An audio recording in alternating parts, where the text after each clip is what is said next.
আজকে বানিয়ে নেব লাউ শাক আর লাউয়ের ডাঁটি পোস্ত সর্ষে দিয়ে বানাবো। কিভাবে বানাচ্ছি আপনারা দেখতে পাবেন। আর এই রান্নাটা খুবই একটি ভালো রান্না, খেতেও খুব ভালো লাগে। কাজের চাপে অনেকজন হয়তো রান্না করে না, আজকে আমি রান্না করলাম একটু সময় নিয়ে, কেন শাক তো অনেকজন বাছতে চায় না দেরি হওয়ার কারণে। আমি আজকে কিভাবে রান্নাটা করলাম আমার ভিডিওর মাধ্যমে আপনারা দেখতে পাবেন। আর দেখে ভালো লাগলে ফলো দিয়ে রাখবেন, ইউটিউব দিয়ে দেখলে সাবস্ক্রাইব করে রাখবেন। তাহলে ভিডিওটা শুরু করছি। আমি লাউ শাক রান্নার জন্য লাউ শাকগুলোকে কেটে বেছে ধুয়ে নিয়েছি, শাকগুলোকে আলাদা করে কেটেছি। আর এখানে ডাঁটি আর একটা আলু দিয়েছি, এটাকেও কেটে জল দিয়ে ভিজিয়ে রেখেছি। এখানে একটা বাটিতে কিছুটা সাদা সর্ষে আর পোস্তটাকে ভিজিয়ে রাখবো কিছুক্ষণ। নিয়ে নিলাম সাদা সর্ষে আর নিয়ে নেব পোস্ত। সাদা সর্ষে আর পোস্তটাকে কিছুক্ষণ জল দিয়ে ভিজিয়ে রাখবো।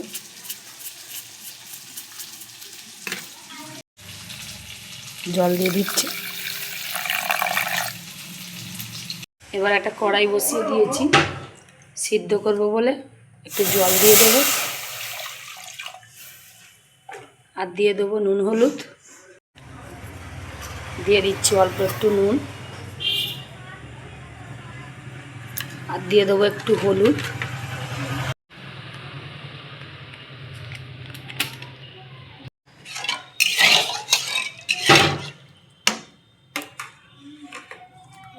এবারে ডাঁটিগুলোকে দিয়ে দেব, শাকের ডাঁটা আর আলু, এটাকে আমি একটু সিদ্ধ করে নেব হালকা, দিয়ে আর ঢাকা দিয়ে দেব। আলুগুলো দিয়ে দিয়েছি, এবার আমি ঢাকা দিয়ে দেব। আলুটা আর ডাঁটাটা ভালো করে সিদ্ধ হয়ে গেছে। এবার আমি শাকগুলোকে দিয়ে দেব, এই যে ধুয়ে রাখা শাকগুলোকে আমি দিয়ে দেবো এই আলু আর ডাঁটার উপরে। শাকটাকে দিয়ে আমি একটু শাকটাকে জলেতে ভিজিয়ে দেবো ভালো করে।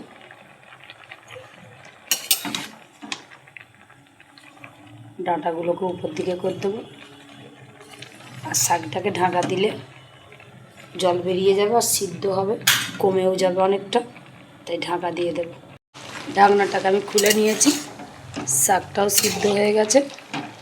এবারে আমি এটাকে ঢেলে নেব।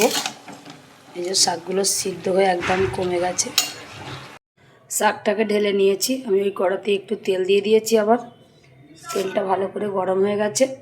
এবারে তেলে কিছু ফোড়ন দিয়ে নেব। নিয়েছি একটু পেঁয়াজ, কাঁচা লঙ্কা আর গোটা জিরে, এটাকে আমি একসঙ্গে দিয়ে দিলাম।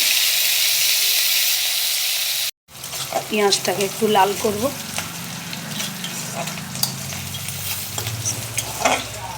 শাকটাতে আমি একটু তেলটা বেশিই দিয়েছি। পেঁয়াজটা ভালো করে লাল হবে। পেঁয়াজটা লাল হয়ে গেছে, এবারে ওতে আমি দিয়ে দেবো একটু রসুন বাটা।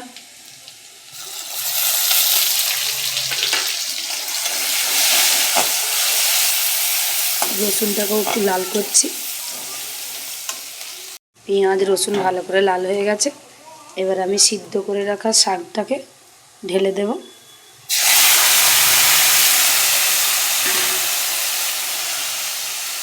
শাকটাকে ভালো করে ফোড়ন করে নেব। শাক আলু ডাঁটা সব একসঙ্গে ভালো করে রসুনের সঙ্গে মিক্স করে নিচ্ছি। আলুগুলো একটু গোটা গোটা আছে, একটু ঘেঁটেও দেব।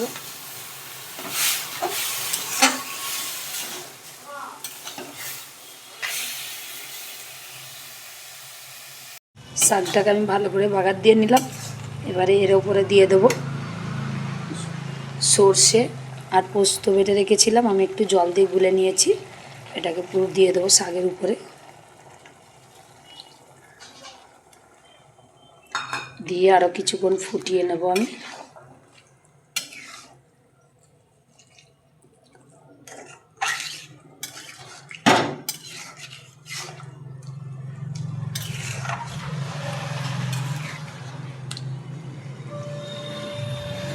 কিছুক্ষণ ফুটিয়ে নেব।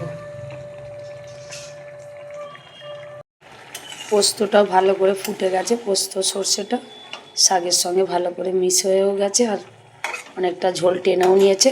এবার আমি ওপর দিয়ে একটু চিনি ছড়িয়ে দেবো, অল্প একটু চিনি দেবো, কেন লাউ শাক একটু চিনি দিলে ভালো লাগে, তাই আমি একটু চিনি দিলাম অল্প করে। এবারে গ্যাসটাকে বন্ধ করে দেবো। হয়ে গেছে আমার লাউ শাকটা, শাক রান্নাটা হয়ে গেছে। এবার আমি ঢেলে নেব। ঢালার আগে আমি কড়াইয়ে একটা পাতা বিছিয়ে দিয়েছি, এটা লাউ পাতায় বিছিয়ে দিয়েছি। এবার গরম গরম ঢেলে নেব, তরকারিটাকে আমি ঢেলে নেব।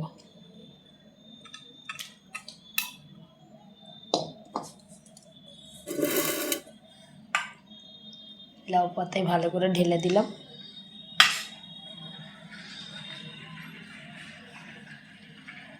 দেখতেই তো পেলেন, এটা লাউ শাক আর লাউ ডাঁটি রান্না করলাম কিভাবে।